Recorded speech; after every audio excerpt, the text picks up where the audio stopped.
Hello everyone, मैं प्रियंका स्वागत करती हूँ आप सबका अपने YouTube channel PM bio classes में।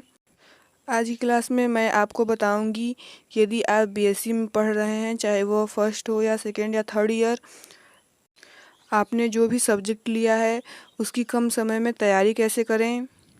जब से एनईपी लागू हुआ है तब से सेमेस्टर एग्ज़ाम हो रहे हैं, तो मैं आपको ये बताऊंगी कि आप कम समय में कैसे तैयारी कर सकते हैं।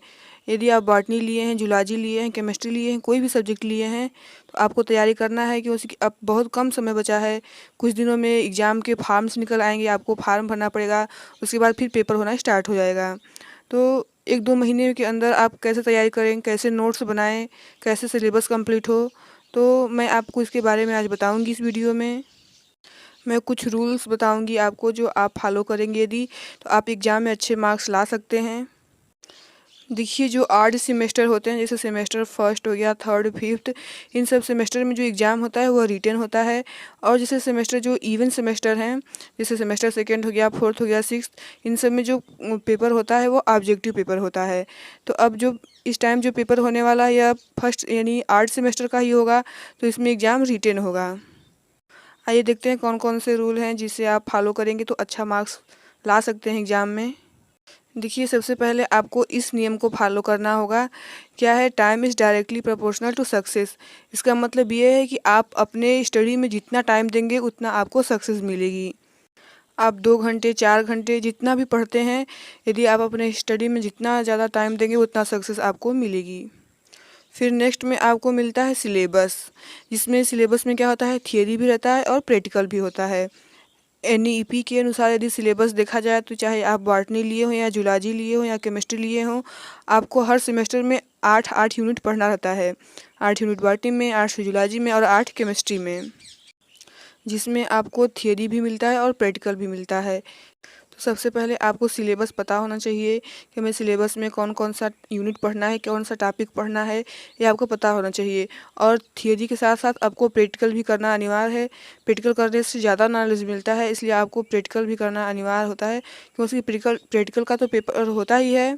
यदि आप प्रैक्टिकल किए रहेंगे तो आपको थियरी समझने में आसानी होगी और प्रैक्टिकल भी आप सही से कर पाएंगे। फिर थर्ड नंबर पे आता है बुक सिलेक्शन। आपके ऊपर ये डिपेंड करता है कि आप किस राइटर का बुक से पढ़ रहे हैं, किस राइटर की किताब से आप पढ़ रहे हैं।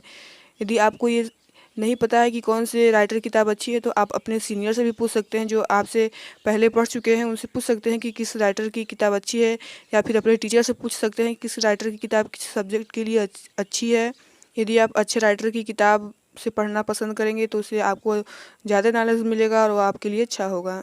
फिर बात आती है नोट्स की। नोट्स कैसे बनाएं? तो नोट्स जो आपके टीचर आपको पढ़ा रहे हैं, उस नोट्स को आप कॉपी पर राइट करिए, उसे नोट्स के रूप में बनाइए और उसे रिवीजन करिए। लिख लिख कर रिवीजन करिए, उसे बार बार रिवीजन करेंगे तो आपको जल्दी याद होगा। नोट्स को आप हिंदी और इंग्लिश दोनों लैंग्वेज में बनाइए, ताकि आपको समझने में आसानी हो। और जब पेपर में आप लिखिए तो आप जिस लैंग्वेज में लिखना चाहते हैं उसमें लिख सकते हैं, चाहे हिंदी में लिखें या इंग्लिश में लिखें। बट इंग्लिश ज़्यादा अच्छा होता है, क्योंकि आप जब पीजी करने जाएंगे तो वहाँ पे हिंदी अलाउ नहीं होता, वहाँ पे इंग्लिश ही अलाउ होता है। तो आप, अगर आपको इंग्लिश नहीं आता है तो हिंदी से ही स्टार्ट करिए, लेकिन आप लोग इंग्लिश भी थोड़ा थोड़ा उसे पढ़ते रहिए, ताकि आगे इंग्लिश ही काम आता है। बट यदि आप अभी बीएससी में हैं तो हिंदी और इंग्लिश दोनों लिखने का प्रयास करिए और नोट्स बनाइए, और उस नोट्स को बार बार राइट करके रिवीजन करिए, क्योंकि जो एग्ज़ाम होने वाला है रिटन ही एग्ज़ाम होगा। इसलिए जितना आप लिख के उसे याद करेंगे उतना वो आपके लिए अच्छा रहेगा। नेक्स्ट में है आपको पेपर सॉल्व करने के लिए, जितने भी ओल्ड क्वेश्चन पेपर है आप उनको सॉल्व करिए। यदि आपको पेपर नहीं मिल पा रहे हैं तो आप कमेंट में हमें बताइए, मैं आपको वीडियो का लिंक प्रोवाइड कर दूंगी।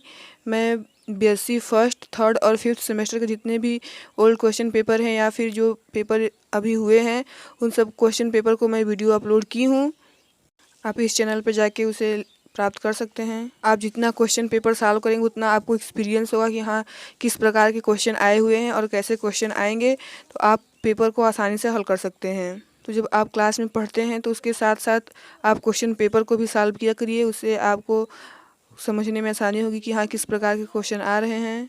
यदि आप इतने नियम को फॉलो करते हैं तो आप 100% गारंटी है आप अच्छे मार्क्स ला सकते हैं। वीडियो अच्छा लगा होगा तो लाइक शेयर सब्सक्राइब जरूर करिएगा। वीडियो देखने के लिए धन्यवाद।